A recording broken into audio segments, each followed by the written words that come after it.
எல்லோருக்கும் வணக்கம். நான் தான் ஸ்டெலின். நம்ம எல்லாருமே வேலை செய்கிறோம். உழைப்பு அப்படின்னு வருகிறதுக்கு முக்கியமான காரணமே பசி தான். நம்மளோட வயிறு தான். நமக்கு வயிறுல பசி இருக்காது, நம்ம எந்த ஃபுட்டும் சாப்பிட வேண்டாம் அப்படின்னா யாருமே உழைக்க மாட்டோம். எல்லாரும் படுத்து தூங்கிக்கிட்டு ஜாலியா அப்படி இருந்துட்டு போயிட்டே இருப்போம். பசின்னு ஒண்ணு இருக்கிறதுனால தான் எல்லாருமே உழைக்கிறோம். உழைப்புன்னு பார்த்தீங்கன்னா ஒவ்வொருத்தரும் ஒவ்வொரு விதமான உழைப்பு. ஒரு சில குடும்ப பெண்கள் வந்து சொல்லுவாங்க, "நான் வீட்ல சும்மா இருக்கேன்" அப்படின்னு சொல்லுவாங்க. அதாவது ஹவுஸ் மேக்கர் சொல்லுவாங்க. அவங்களோட வாயிலேருந்து அந்த வார்த்தை வருது. நிஜமாகவே அவங்க சும்மா இருக்கிறாங்களா அப்படின்னு யோசிச்சு பாருங்க. நம்ம சாப்பிடுறதுக்கு ஃபுட்டு ரெடி பண்ணி குடுப்பாங்க. வீட கிளீன் பண்ணுவாங்க. குழந்தைங்களுக்குள்ள விஷயங்கள் எல்லாம் பார்த்துப்பாங்க. ஹஸ்பண்டுக்குள்ள விஷயங்கள பார்த்துப்பாங்க. எல்லாமே வீட்ட மொத்தமா மேனேஜ் பண்ணிக்கிட்டு இருப்பாங்க. அவங்க கிட்ட கேட்டா, "நான் வீட்ல சும்மா தான் இருக்கேன்" அப்படின்னு சொல்லுவாங்க. நிஜமாகவே அவங்க சும்மா எதுவுமே இல்ல. உழைக்கிறாங்க. ஓகேவா? இது மாதிரி உழைப்புன்னு சொல்றது எல்லாருமே உழைச்சிட்டு தான் இருக்கிறாங்க. அது எந்த வேலையா இருந்தாலும் சரி, எப்படிப்பட்ட வேலையா இருந்தாலும் சரி, அவங்கவங்க உழைப்பு அவங்கவங்களுக்கு கஷ்டமா தான் இருக்கும். ஏழையா இருந்தாலும் சரி, பணக்காரங்களா இருந்தாலும் சரி, எல்லாருமே கஷ்டப்பட்டு தான் உழைக்கிறாங்க. ஓகேவா? அந்த கஷ்டங்களின் வழியா தான் அவங்களுக்கு வெற்றி கிடைக்குது. நிறைய மணி ஏர்ன் பண்ண முடியுது. ஒரு ஏழ்மையா வாழ்ந்த உண்மையா உழைக்கிற ஒருத்தரோட ஒரு சின்ன ஒரு ஸ்டோரி சொல்றேன். ஒருத்தர் தன்னோட குடும்பத்தை காப்பாத்துக்கிறதுக்காக, தன்னோட மனைவியும் குழந்தையும் காப்பாற்றுறதுக்காக ரிக்ஷா வந்து ஓட்டுகிறாரு. இவர் ரிக்ஷா ஓட்டுகிற நேரம் நல்ல உடலுக்கு நல்ல வலி இருக்கும், காலெல்லாம் வலிக்கும்.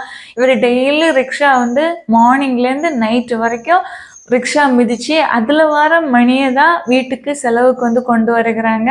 அந்த மணியை வச்சு தான் அவங்களோட மனைவி வீட்டில் பொருட்கள் வாங்கி சமைக்கிறது, குழந்தைங்களுக்குள்ள தேவைகளை பூர்த்தி செய்கிறது எல்லாமே அந்த ஒரே ஒரு வருமானத்தின் மூலம் தான் நடக்குது.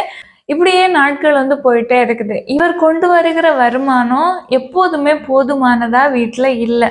அடிக்கடி பற்றாக்குறையாக தான் இருக்குது. அதனால இவர் என்ன செய்கிறாரு அப்படின்னா, தன்னோட ரத்தத்தை தானம் செய்கிறார். அதிலிருந்து வர மணியை கொண்டு வந்து வீட்டில் கொடுக்குறாரு.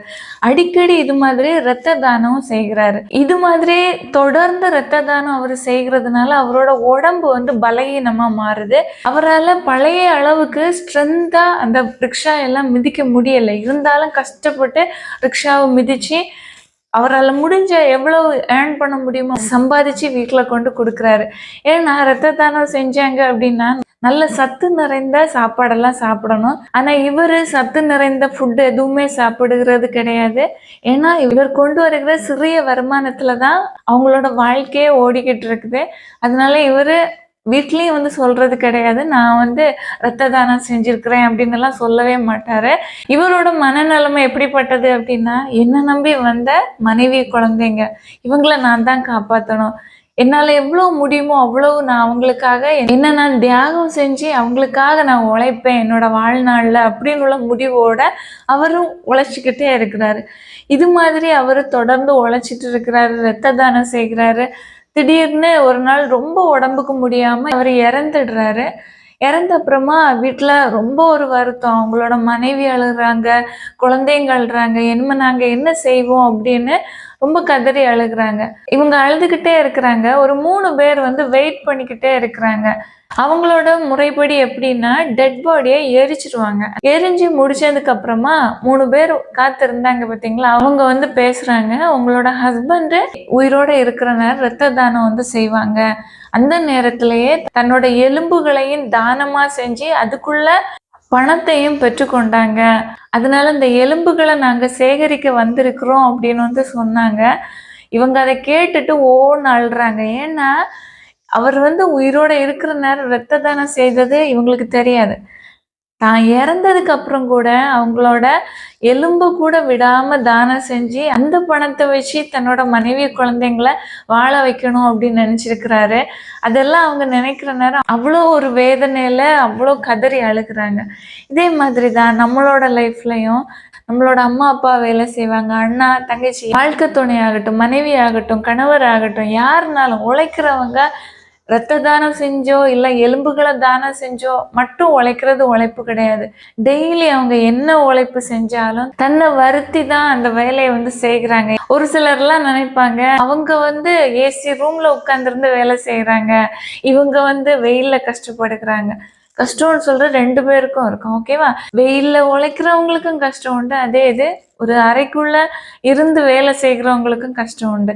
உட்கார்ந்து வேலை செய்கிறதுனால பேக் போன்ல பிரச்சனை ஆகும். அப்படி பிரச்சனைகள் இருக்கு. ஓகேவா? பிரச்சனை இல்லாதது எதுவுமே கிடையாது. ஆனா உழைக்கணும் அப்படின்னு உள்ள எண்ணத்தோட, தன்னோட குடும்பத்தை காப்பாற்றணும் அப்படின்னு உள்ள எண்ணத்தோட அவங்க செயல்படுகிறதுனால, உழைக்கிறதுனால அந்த வலிகளையும் வேதனைகளையும் பெருசா எடுத்துக்காம இந்த வேலையை நம்ம முடிக்கணும் அப்படின்னு உள்ள டார்கெட் தான் அவங்களோட மைண்ட்ல இருக்கும். அதனால உழைக்கிறாங்க, உழைச்சிக்கிட்டே இருக்கிறாங்க. நம்மளோட வீட்டுல நம்ம கூட இருக்கிறவங்களும் உழைக்க தான் செய்யறாங்க. அந்த உழைப்பு அலட்சியப்படுத்தக்கூடாது. நம்ம யாரா இருந்தாலும் உழைக்கிறவங்கள பார்த்து நான் உங்களை விட நல்லா வேலை செய்கிறேன், நான் நிறைய மணி ஏர்ன் பண்றேன் அப்படின்னு சொல்ற தவறு. ஓகேவா? அவங்களும் கஷ்டம்தான் படுகிறாங்க. ஆனா அதுக்குள்ள சேலரி அவங்களுக்கு கிடைக்காம இருக்கலாம். ஆனா அவங்களும் கஷ்டப்பட்டு தான் வேலை செய்கிறாங்க. யாரோட உழைப்பையும் கம்பேர் பண்ணி கேவலமா நினைக்கவே கூடாது. அது மாதிரி தியாகம் செஞ்சு ஒருத்தங்க செய்கிற வேலையும் அலட்சியப்படுத்தக்கூடாது. ஒவ்வொருத்தரோட உழைப்புக்கு பின்னாடியும் தியாகம் கண்டிப்பா இருக்குது.